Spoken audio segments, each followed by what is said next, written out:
Em nome do Pai, do Filho e do Espírito Santo. Amém. Vinde, Espírito Santo, enchei os corações dos vossos fiéis e acendei neles o fogo do vosso amor. Enviai o vosso Espírito e tudo será criado e renovareis a face da terra. Oremos. Ó Deus, que instruísse os corações dos vossos fiéis com a luz do Espírito Santo, fazei que apreciemos retamente todas as coisas, segundo o mesmo Espírito, e gozemos sempre da sua consolação, por Cristo, Senhor nosso. Maria, Rainha da Paz. Então consagramos este momento, nosso dia de retiro, ao Imaculado Coração de Maria, e pedimos que Nossa Senhora estenda as mãos sobre nós e nos dê a paz e nos ensine a caminhar na paz. Ave Maria, cheia de graça, o Senhor é convosco. Bendita sois vós entre as mulheres, e bendito é o fruto do vosso ventre, Jesus. Santa Maria, Mãe de Deus, rogai por nós, pecadores, agora e na hora de nossa morte. Amém. Maria, Rainha da Paz. Rogai por nós. Amém. Podem sentar-se. Essa é aquela que verde, que a gente trouxe. Então, nesse dia de retiro, quero meditar convosco o tema coragem. Não tenhais medo, eu estou à vossa frente. A palavra que eu sinto hoje para dar para vocês, que também é uma palavra para mim, é uma palavra de ânimo, de esperança. É a palavra de Marcos, capítulo 16, versículos do 1 ao 17. Uma palavra que nos convida a olhar a nossa vida com o olhar de Deus, a buscar viver como ressuscitados. No Evangelho que iremos meditar agora, de Marcos 16, enfatizarei o modo em que olhamos os problemas, mostrando que devemos olhar tudo com o olhar do ressuscitado. Esse texto nos dá a chave de interpretação para enfrentarmos os problemas com a força de Deus, para vivermos sem medo, para vivermos já a vida de ressuscitados. Se não amamos, se temos medo, vivemos a morte, sinal que ainda não ressuscitamos. E esta é a chave também para entendermos toda a Sagrada Escritura. No Evangelho que iremos meditar, desceremos para a vida concreta e analisaremos a figura das mulheres, das santas mulheres, as quais no Evangelho não fazem nunca um papelão. O papelão sempre quem faz é os apóstolos, os discípulos, porque elas seguem a voz do coração, a voz interior. Nesta passagem que meditaremos, veremos a experiência das santas mulheres, podemos dizer, a experiência do discípulo, que passa da visão negativa da morte, da desgraça e do fracasso, à ressurreição do Senhor. Em seu coração, inicia a ver uma nova vida. Com um olhar novo, com o olhar do ressuscitado que caminha à frente deles, que lhe abre os caminhos e os precede. Eles caminham na fé, escutando a voz que diz, coragem, não tenhas medo, eu estou à vossa frente. Vamos agora ler juntos o texto de Marcos, capítulo 16, versículo do 1 ao 17. Do 1 ao 7, desculpa. Pode ser que haja variação das Bíblias, então, mas o significado é quase o mesmo. Marcos 16, versículo 1.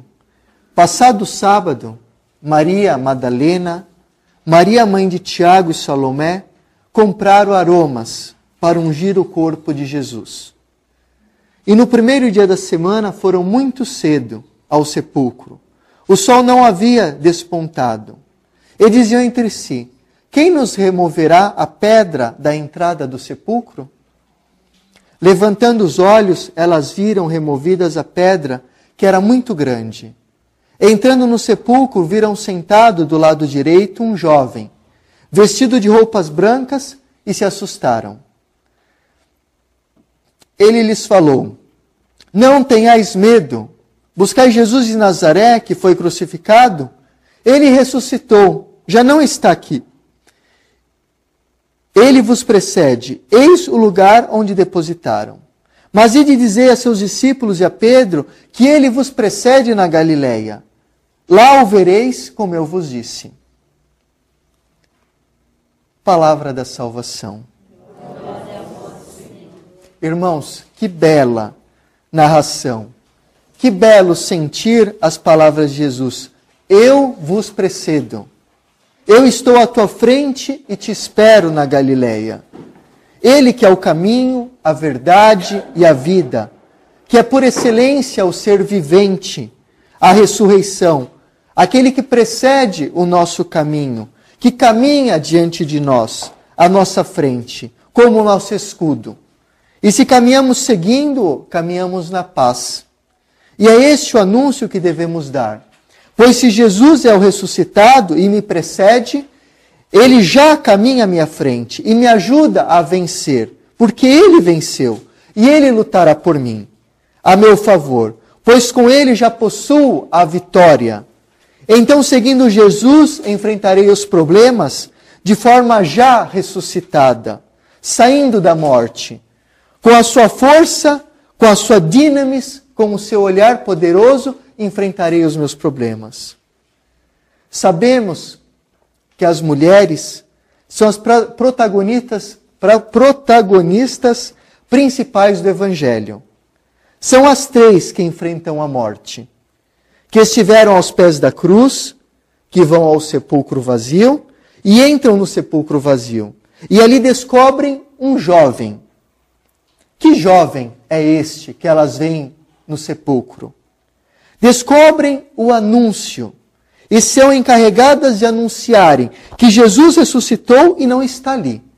Assim elas são a imagem da igreja que anuncia a ressurreição, da igreja e do cristão, que mergulha na morte, no sepulcro, para encontrar a vida, a nova vida.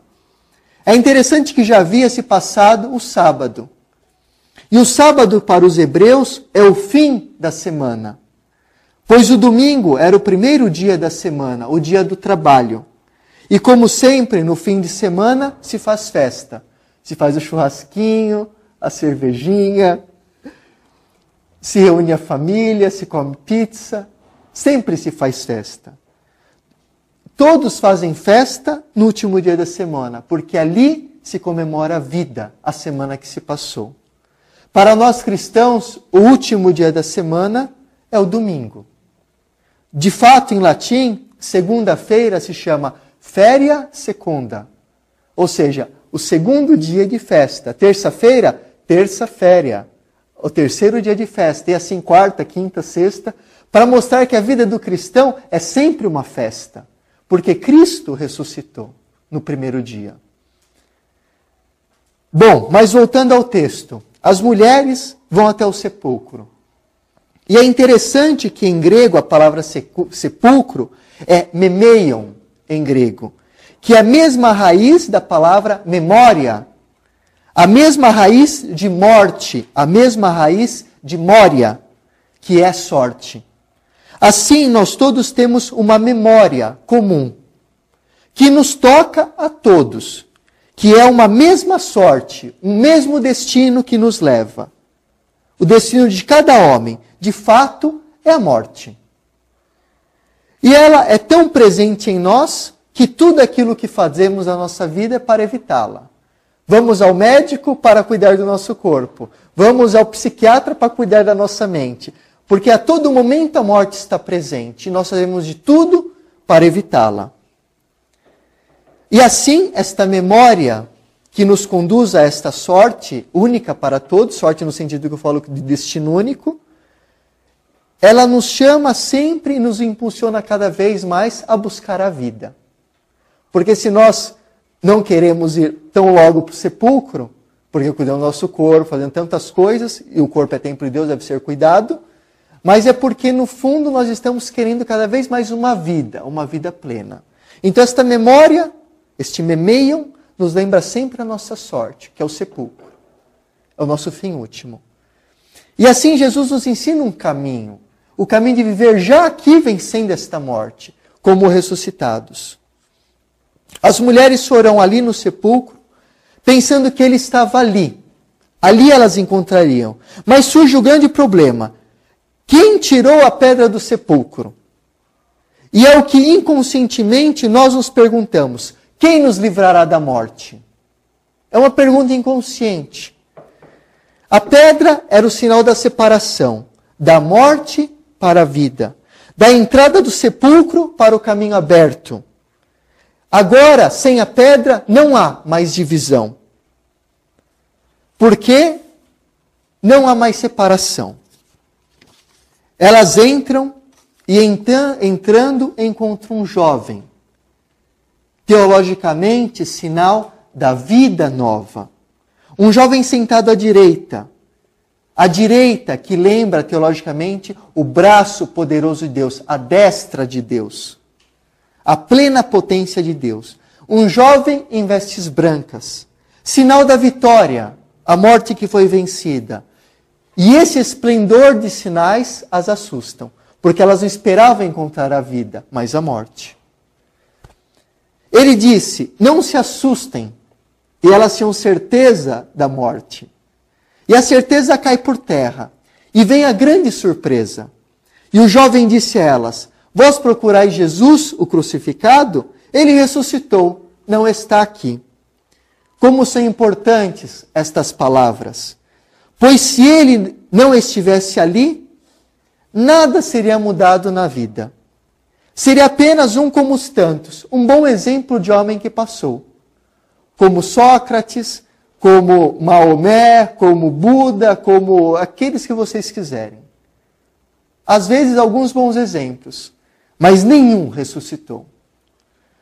Mas não estando ali, percebemos que também nós terminaremos ali, no sepulcro. Mas para nós espera uma nova sorte, um novo destino. Elas não o encontram ali. E percebem que deveriam buscá-lo em um outro lugar. E é por isso que o anjo disse, ele vos precede na Galileia. E percebam que belo, no final do Evangelho de Marcos, o jovem nos manda para o seu início, que o ministério de Jesus iniciou na Galileia. Para a Galileia, como se dissesse, quer vê-lo, quer ver Jesus? Vá à Galileia. Onde foi anunciada a palavra? Anunciada ali na Galileia. Assim, esse jovem que anuncia a palavra, que é o próprio anúncio, é o próprio Jesus. Que manda a cada um a voltar à sua Galileia, à sua vida concreta. Basta então crer a experimentar a palavra anunciada, que já vivemos como ressuscitados. E experimentamos o contato direto com a ressurreição, porque a ressurreição, ela se vem pelo anúncio da palavra. Vejam, as primeiras palavras de Jesus às mulheres são, não tenhais medo, mas elas estão cheias de medo. Jesus diz, vão e anunciem, mas elas fogem. Jesus diz para elas, anunciem, digam a palavra, e elas se calam. Há um movimento de medo em vez de coragem, de fuga em vez de ir, de silêncio em vez de anúncio. E a ressurreição será esta, que o medo se tornará confiança, que a fuga se tornará seguimento na sequela, e o silêncio se tornará anúncio. E é esta a conversão para a ressurreição que devemos fazer. A primeira reação é a descrença. Quantas vezes nós, diante de um belo anúncio, não cremos e dizemos, padre, é bom demais para ser verdade. Porque não esperamos. As mulheres são como nós, cheias de medo, como nós, descrentes. Mas a Deus, a elas se convertem. Marcos nos conta tudo isso para dizer que o Evangelho não termina aqui. E que agora começa o trabalho dentro de cada um de nós, dentro de ti. O trabalho da mudança da fé para a confiança. Mas depois de ter dado uma explanada nesse texto, quase como fazendo uma léxio divina do Evangelho, agora eu quero aprofundar ainda mais, de modo mais concreto para a nossa vida, atualizando esta palavra no nosso dia a dia, para vivermos e caminharmos rumo à ressurreição já aqui na nossa vida, porque a cada dia devemos ressuscitar para uma nova vida. E neste momento, irmãos, eu me coloco convosco, porque esta palestra eu fiz primeiramente para mim. Não pensa que eu estou fazendo para dar uma lição em todo mundo. Porque quando eu escrevo para mim. Então eu me coloco convosco também como um discípulo que caminha, buscando e se esforçando para viver essa paz, para viver esta vida de ressuscitado. Nós vimos que esse texto de Marcos, ele fala da ressurreição de Jesus.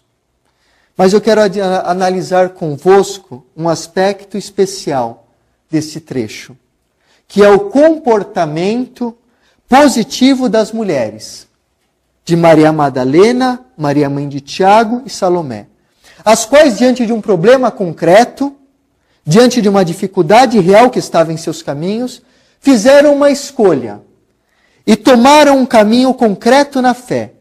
E lá descobriram a fé verdadeira, a ressurreição. As santas mulheres amavam tanto a Jesus, que após terem visto o corpo do Senhor tendo sido sepultado, correram para comprar o óleo aromático, para ungir o corpo. Gastaram as suas economias da mesma forma que Maria, a irmã de Lázaro, que gastou o valor de uma paga anual para ungir os pés de Jesus e enxugá-lo com os seus cabelos. Agora, as santas mulheres fazem novamente um ato de amor ao Senhor. Querem amá-lo, mesmo estando morto, depositado no sepulcro. Cardeal Montini, antes de se tornar Papa, o grande Papa Paulo VI, no ano de 1954, dizia aos missionários: nós também devemos dar todo o nosso amor com generosidade, dando tudo sem esperar nada em troca. Amando a todos, sem distinção e sem exclusão. Amar, quero dizer, com um coração católico, com um coração grande, se doando totalmente. As santas mulheres têm este espírito missionário. Compraram óleo, levantaram-se de madrugada, se encontraram, andaram nos caminhos tenebrosos da noite, correndo risco de assaltos, de violências, de homens, de animais, mas isto não as bloqueavam. Não as fazia parar, porque não estavam focadas nisto. Tinham uma meta muito maior que os seus medos. A meta de suas decisões era apenas uma: encontrar Jesus morto e amá-lo. Meta esta que as fez vencer os perigos e caminharem rumo ao sepulcro. Mas embora elas não viam problemas, os problemas concretamente haviam. Aliás, eles sempre aparecem, ainda mais quando não os esperamos. E o problema era que diante do sepulcro, cavado na rocha, estava uma grande pedra, provavelmente uma pedra quadrada, de um peso enorme, que o lacrava. Pedra esta impossível de ser removida por 3 mulheres, fracas e sensíveis. Brincando, eu posso dizer que as santas mulheres tinham muita boa vontade, mas pouco discernimento. Como toda mulher.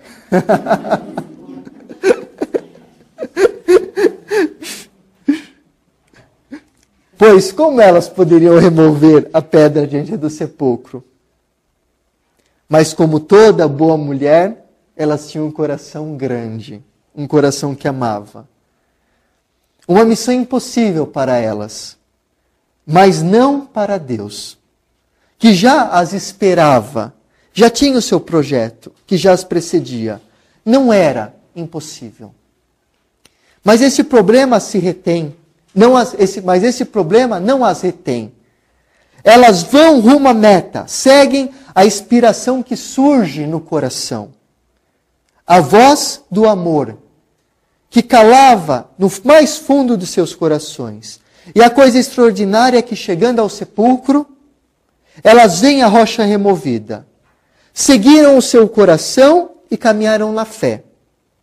Viver de fé significa viver arriscando. Jogar a si mesmo no escuro para confiar apenas em Deus. Há um teólogo que gosto muito, o padre Henry Joseph Nouwen, nascido em 24 de janeiro de 32 e falecido no dia de São Mateus, do meu xaré, 21 de setembro de 96. Um grande sacerdote. Lecionou durante muitos anos em Harvard e depois dedicou o fim da sua vida à comunidade Arca, vivendo e cuidando dos deficientes mentais. Um homem muito humano, que viveu sem medo de mostrar a sua fragilidade. Não vestiu uma máscara daquilo que sofria e era. Um homem transparente. Ele nos conta a sua experiência e seus medos, e sobre esta voz interior ele fala de um modo muito pontual no seu livro A Voz Íntima do Amor, na página 54. Diz o grande padre Henry: certamente a conversão não ocorre por vontade própria. Não é uma questão de força de vontade. Você tem que confiar na voz interior que lhe indica o caminho. Você tem que conhecer esta voz interior. Frequentemente, você se volta para ela, no entanto, depois de ter ouvido com clareza o que deve fazer. Mas você passa a fazer tantas indagações, criando tantos obstáculos e pedindo a opinião de todos que estão ao seu redor. Assim, enreda-se em pensamentos, sentimentos e ideias incontáveis. E muitas vezes contraditórias. E perde o contato com Deus presente em você. Termina por se tornar dependente de todas as pessoas que se reúnem à tua volta. Somente estando constantemente atento à voz interior, você poderá converter-se a uma nova vida, a uma liberdade maior e a alegria. E aqui eu posso acrescentar a vida de ressuscitado. Santo Inácio de Loyola, nos seus exercícios espirituais, diz que há 3 etapas do bom discernimento. O primeiro é usar a razão diante de uma decisão a ser tomada. Pesar os prós e os contras de cada escolha e optar pelo que tem mais coisas a favor. O segundo passo, escutar a voz do coração, a voz interior. Ver diante de uma escolha a ser tomada, qual é a resposta que me traz mais paz. Optar pela decisão que me traz mais paz no coração. E o terceiro ponto, após ter usado a razão, ter visto a situação com o olhar do coração e da razão, confrontar aquilo que eu pretendo fazer com o meu Padre espiritual, para que ele confirme a vontade de Deus na minha vida. Cabe lembrar, irmãos, que o discernimento é feito só entre 2 coisas boas. Entre uma coisa boa e ruim, não há discernimento. Porque o que é ruim é mal em si mesmo. Então, avaliar o que é melhor, o que me traz mais vida, mais paz, mais felicidade, mais liberdade, mais amor, mais espojamento para caminhar com Deus.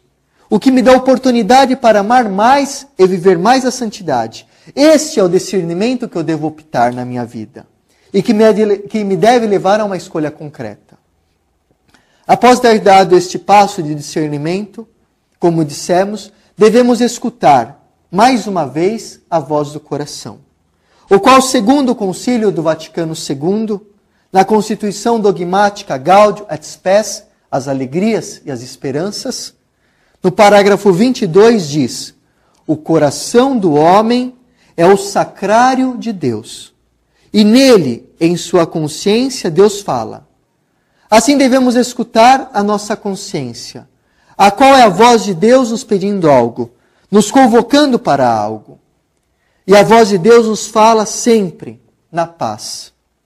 E se estamos em estado de graça, Deus nos fala na paz do coração. Mas se estamos em pecado, Deus ele nos fala pela agitação, para nos mostrar que devemos nos converter e voltar à verdadeira paz. Porque o pecado sempre traz uma paz superficial. Quanto ao confronto com o diretor espiritual, esclareço que deve ser um homem de Deus, que você confie, que você tenha a liberdade de abrir com ele toda a tua vida, sem esconder nada. E deixar que por meio dele seja efetuada e descoberta a vontade de Deus na tua vida. Mas o interessante é que aquelas mulheres santas não tinham um diretor espiritual. Mas elas seguiram o diretor espiritual por excelência, o Espírito Santo. A moção que as empurrava para o sepulcro, para o ressuscitado, para o mais, além da razão. Milagre, coincidência, não interessa. O que interessa era a força do amor que as impulsionava, de alguma maneira, a amar mais.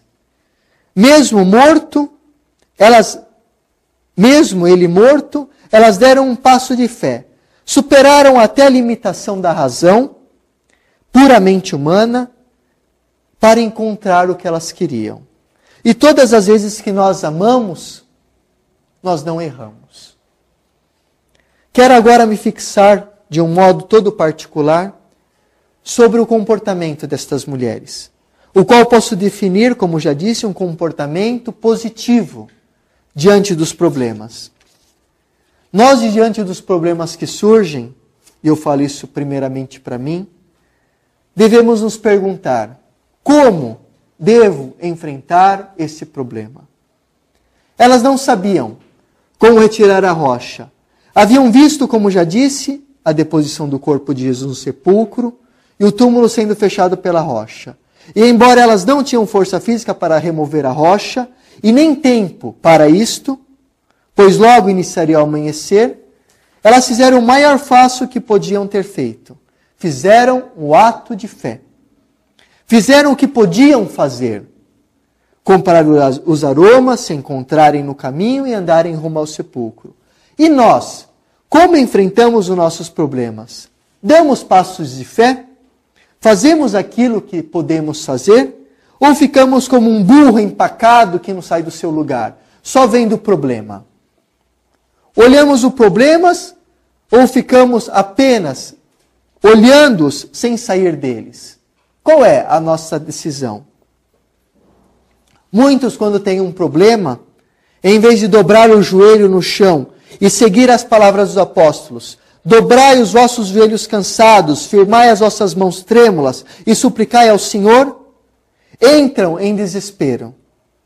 Mas nós devemos nos perguntar: qual é a nossa postura? Ficamos nos lamentando como coitados ou colocamos tudo na oração? Eu me lembro quando eu era criança, quando eu brincava com meus primos, daí alguém se machucava, daí ficava lá que nem um coitado. Ai, me machuquei, ai. Tipo de criança que chama atenção, né? Daí sempre um dizia assim, daí eu falava, eu sou um coitado. Aí outro falava, coitado é fio de rato que nasce pelado no meio do mato.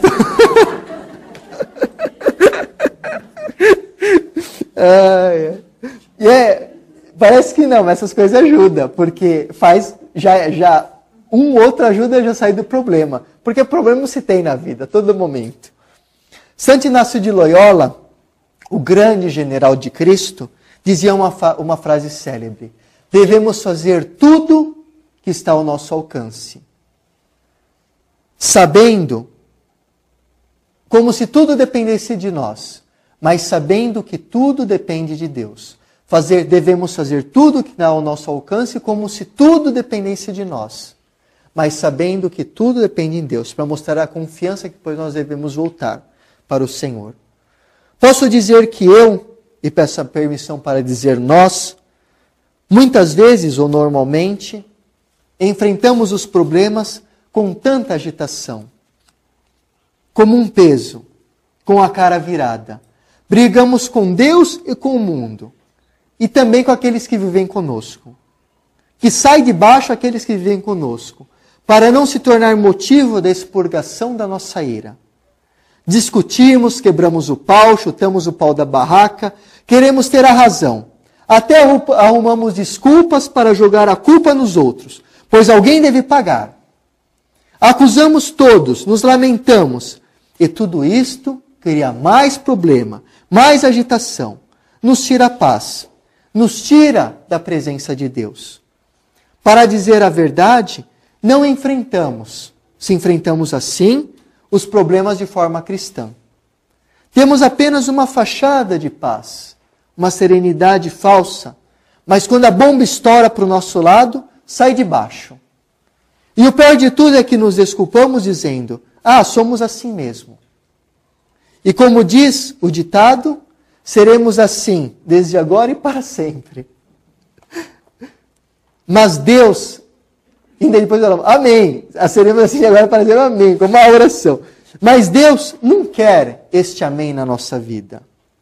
Quer a nossa conversão para a paz. Quer que nós aprendamos a viver nele e por isso permite situações que nos tiram a paz para treinar a nossa paz, para nos colocar na paz, para aprendermos a vivermos da paz e ser mensageiros dessa paz. O nosso comportamento mostra o que somos e no que cremos. Por isso temos necessidade sempre de pedir perdão pelo nosso mau testemunho. E se não fazemos, somos orgulhosos. Quando nos agitamos com os problemas, perdemos a paz. E quando nós, irmãos, perdemos a paz, perdemos tudo. Perdemos a nós mesmos. Perdemos o equilíbrio. Perdemos Deus. E perdendo Deus, só agiremos criando divisão. Só agiremos como filhos de Satanás, que quer a guerra, a agitação, o ódio.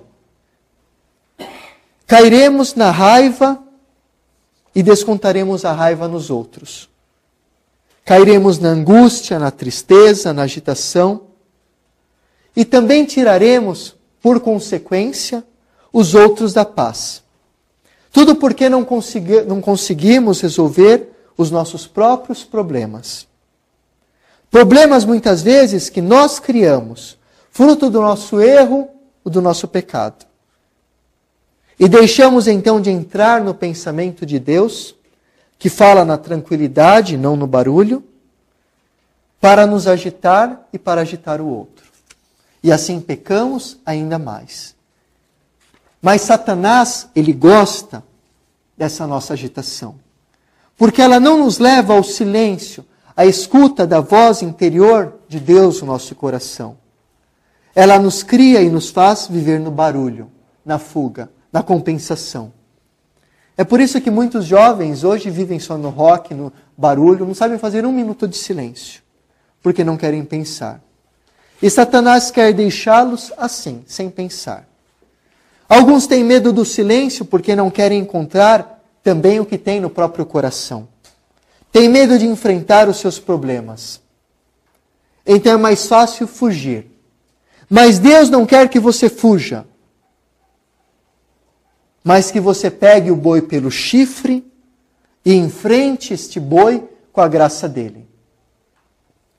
Diante das dificuldades, percebemos muitas vezes que nossas ações complicam ainda mais os problemas, se agitamos.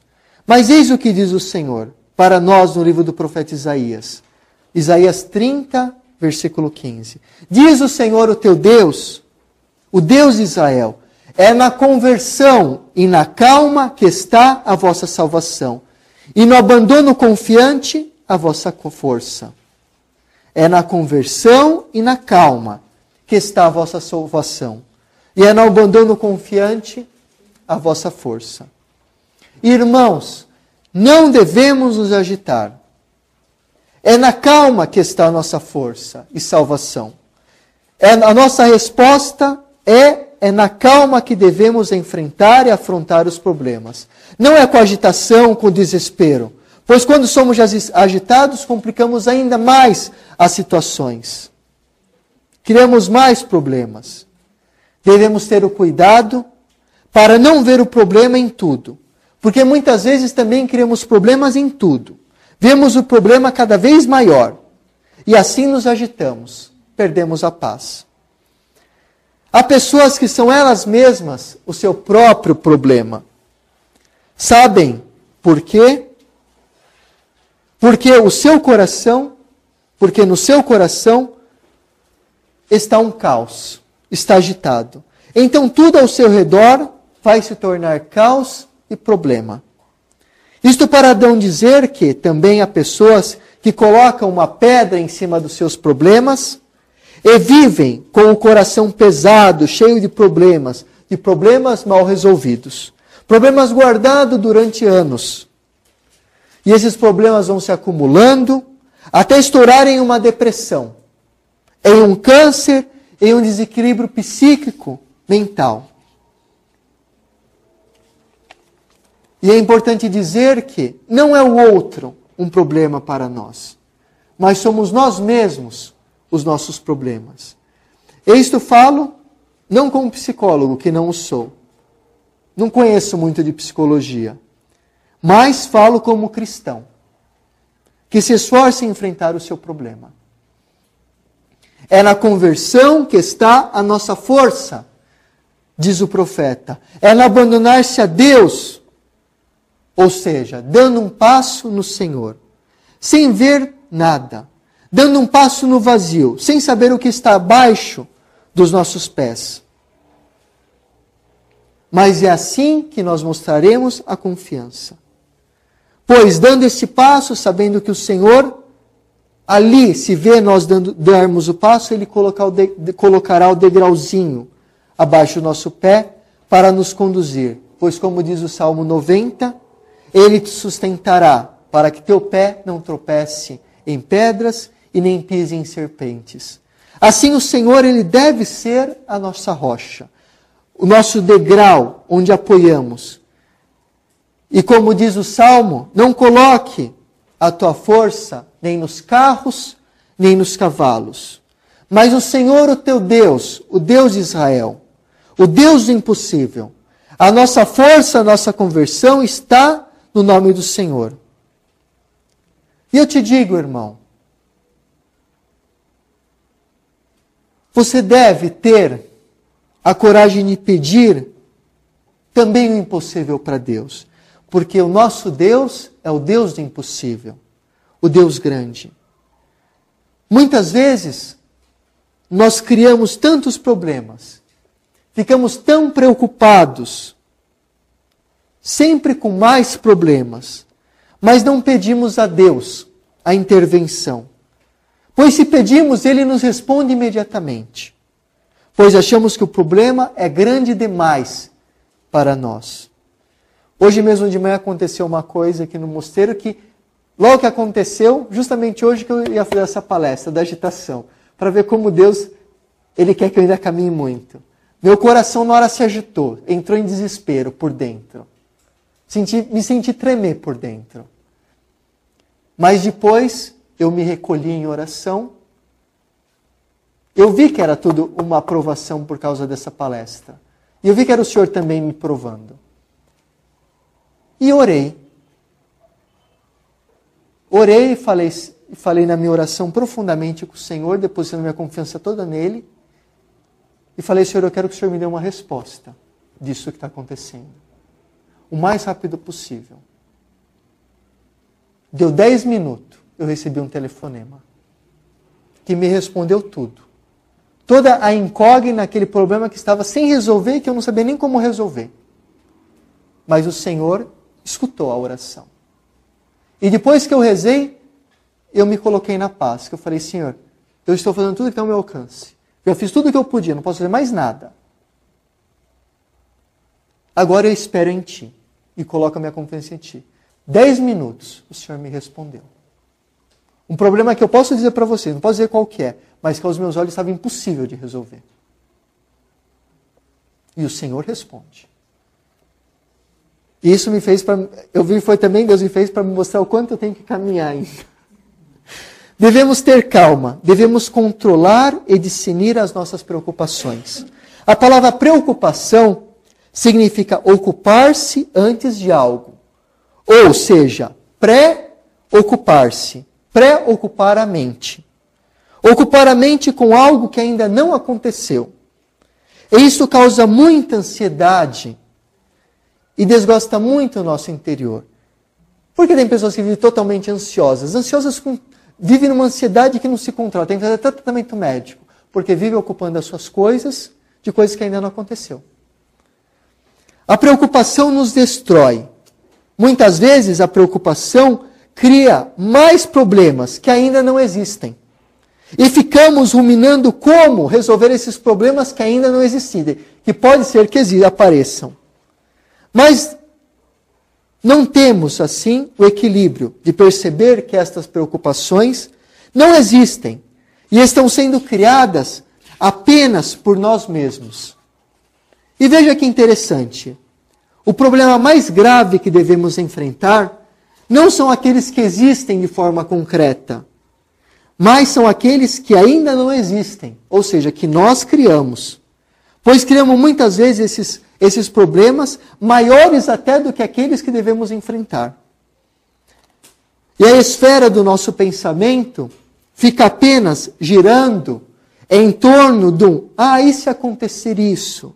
E se acontecer aquilo? E se falarem isto? E se depois acontecer isto? Parece que toda a nossa vida gira em torno do se. Se isso, se aquilo. E são sempre se e mais se. E nós podemos perder a graça de viver na paz, de viver o presente. Vejamos como a preocupação faz mal. Ela serve apenas para uma coisa, ocupar a nossa mente de uma forma contínua, maçante, de pensamentos futuros, negativos, que ainda não aconteceram. Fazendo-nos apenas a ver o futuro de uma forma totalmente negativa. Ruim, péssima, como se Deus não agisse no tempo, não agisse na história. E não pudesse também intervir nas nossas situações concretas, deixando-nos, assim, na mão do acaso. Que nunca pode ser melhor. Mas o grande São Paulo diz: tudo concorre para o bem daquele que ama a Deus. Eu me lembro que antes de entrar no mosteiro, eu vivia preocupado com o meu futuro. Eu vendo depois que eu me converti à vida dos jovens, jogado nas drogas, na prostituição, enfim, uma vida longe do Senhor, eu falava assim, mas Senhor, o que vai ser de mim? Agora que eu quero casar com uma menina boa, até pedia na minha oração, falava assim, Senhor, coloca uma menina boa na minha vida, uma menina direita, que eu possa construir uma família, que eu possa ter filho, que eu possa amá-la, ela também me amar. E eu já falo, graças a Deus que Deus me escuta a minha oração.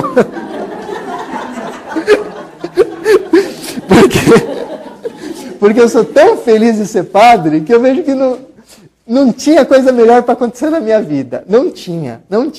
Pelo contrário, hoje quando eu escuto os jovens, tudo vem para mim falando dos problemas dele, do namoro, do noivado, que está acontecendo, eu agradeço e falo assim, graças a Deus, Senhor, que esse problema eu não tenho mais. Mas para dizer que eu me lembro quantas vezes que eu me preocupava, e eu ficava, já pensou se depois eu caso e depois acontece isso? Ocupava a minha mente de forma negativa, sendo que Deus, o plano de Deus era muito maior para mim. Não era nada daquele que eu pensava. Era muito superior. E aí vale aquelas palavras, os nossos pensamentos não são os pensamentos de Deus. Vejamos como a preocupação faz mal. Ela serve apenas para uma coisa, ocupar a nossa mente de forma contínua, maçante e negativa. Apenas para isso. De fato, eu quero também agora falar sobre a preocupação. Eu falei o primeiro sobre o Padre Henry. O Padre Henry Nouwen, também no seu livro, nesse outro livro, intitulado Os Movimentos da Vida Espiritual. Eu cito porque eu já li todos os livros dele. E me ajudou muito na caminhada esse padre. Muito mesmo. Eu devo muito do meu progresso espiritual a esse Padre Henry, aos seus escritos. E diz ele no seu livro, Os Três Movimentos da Vida Espiritual, na página 72. De fato, nossas preocupações evitam que tenhamos novas experiências e nos mantêm no comodismo. A preocupação é uma forma medrosa de manter as coisas como estão. Parece que preferimos uma certeza ruim a uma incerteza boa. As preocupações ajudam a manter o mundo pessoal que criamos e bloqueiam a transformação revolucionária que Deus quer fazer na nossa vida. Nossos medos, incertezas e hostilidades nos fazem preencher o nosso mundo interior com ideias, opiniões, julgamentos e valores, aos quais nós nos agarramos como se fossem propriedade preciosas nossa e não queremos largar. Em vez de olhar de frente o desafio de novos mundos que se abrem e lutar em campo aberto, sem medo. Escondemos-nos atrás de muros chamados nossas preocupações, agregando à vida que nos é mais conhecida, os fatos e as situações do passado, e não nos lançamos. Irmãos, devemos superar o nosso passado, superar o medo de arriscar. Não devemos ter medo do futuro. Pois se a minha vida está nas mãos de Deus, o que eu devo temer? Nossa Senhora em Medjugorje, a Rainha da Paz, em uma mensagem ela diz: queridos filhos, quem tem Deus no coração não tem medo do futuro. Quem tem Deus no coração não tem medo do futuro. E ela vem durante todos esses anos, vai fazer 29 anos, anunciar esta paz, colocando Deus no nosso centro. E agora eu vou ter a graça agora, em junho, de ir para Medjugorje novamente, para estar lá no dia da comemoração do aniversário dos 29 anos das aparições. O ano passado a Dona Zenaide foi, nós fomos na peregrinação. São Paulo vai dizer: terei medo da fome, da doença, da morte? O que poderá me separar do amor de Deus? Irmãos, não devemos temer nada, nem a morte do corpo. Devemos sim temer de Jesus, aquele que pode matar a nossa alma, não o nosso corpo. Tudo pode nos separar do amor de Deus nessa vida, até uma dor de cabeça. Mas nada nos separa do amor de Deus por nós, porque o amor dele é para sempre, é fiel. Mas nesse momento, pode alguém dizer: ah, mas saber isto é muito bonito. As palavras são encorajadoras. Eu sempre me enrolo para falar palavra grande. É que Deus não quer que eu fale palavrão mesmo. Mas é muito belo isso. Mas é difícil viver. E eu te digo, meu irmão, irmã da fé, como eu já disse, também eu luto nessa mesma fé. E só eu sei quantos medos querem assolar o meu coração. Quantos pensamentos mal querem a todo momento invadir a minha mente. Só eu sei o quanto eu preciso de Deus, do seu amor, da sua ressurreição, para não cair e mergulhar nas trevas que existem no meu coração. Mas esse é um chamado também para cada um de nós. Nós devemos nos converter a Deus, a pensar e ver as coisas com o olhar de Deus. Esperar nele, experimentar continuamente a potência do seu amor, que é a última palavra da nossa vida. A última é a de Deus, do seu amor. Quando uma pessoa pensar consigo mesma: não acontecerá nada de bom nessa situação, Se até agora foi tudo assim, o que mais pode acontecer? E esta pessoa pode inventar tantos e tantos problemas. Como dizia, quando uma pessoa pensa assim, ela cai e mergulha nas suas trevas, no seu fracasso interior. Perde a energia vital de Deus, o que em grego nós chamamos de dinamis, que é a potência de Deus, a potência do seu amor. Ela perde. A potência da ressurreição em sua vida. Perdeu a vontade de viver, de lutar, de acreditar em um amanhã, de acreditar que as coisas são assim. E passa a acreditar que as coisas só são assim. E não podem mais mudar. Mas, irmãos, quando nos encontramos no fundo do poço, quando não temos para mais aonde cair, é ali que Jesus estende a sua mão para nos levantar.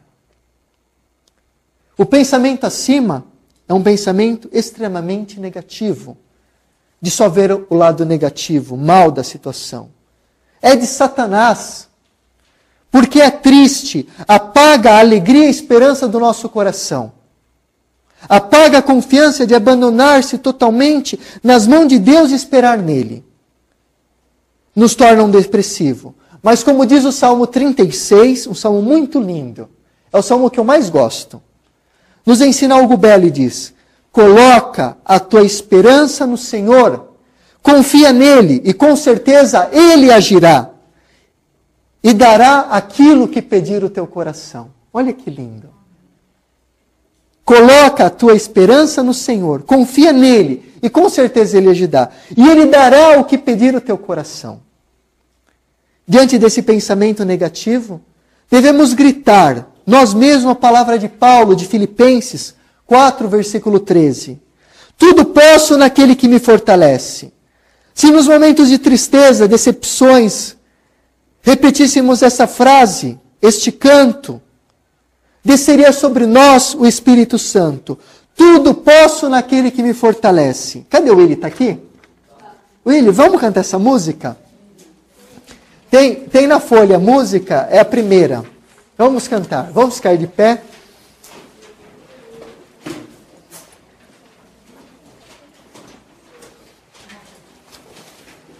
Vocês estão cansados? Dá para a gente continuar mais um pouquinho? Porque eu sei que eu falo demais, então...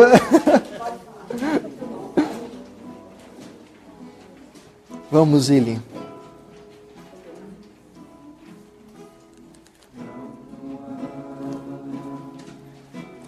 Não há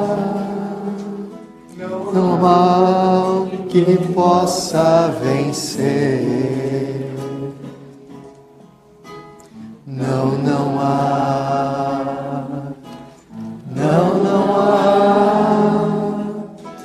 há mal que me possa vencer.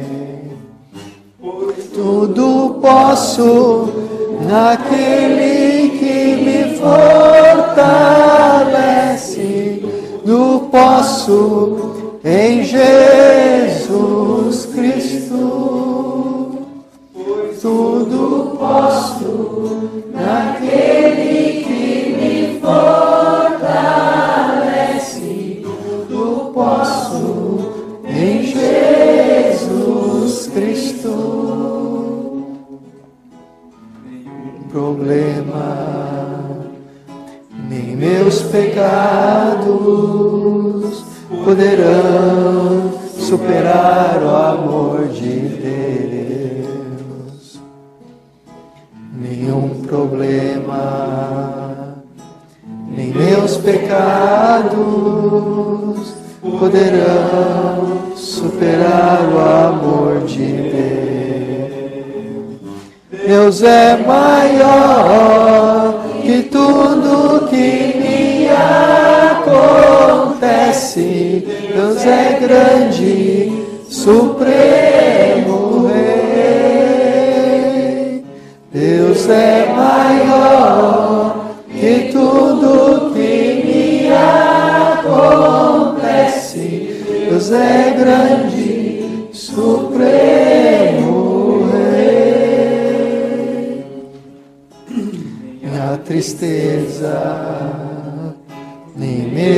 a dor poderá superar o amor de Deus. Nem a tristeza, nem mesmo a dor poderá superar o amor de Deus. Deus é maior que tudo que me acontece. Deus é grande, supremo Rei. Deus é maior que tudo que me acontece. Deus é grande, supremo Rei. Nem a vingança, nem mesmo o ódio poderá superar o amor de Deus.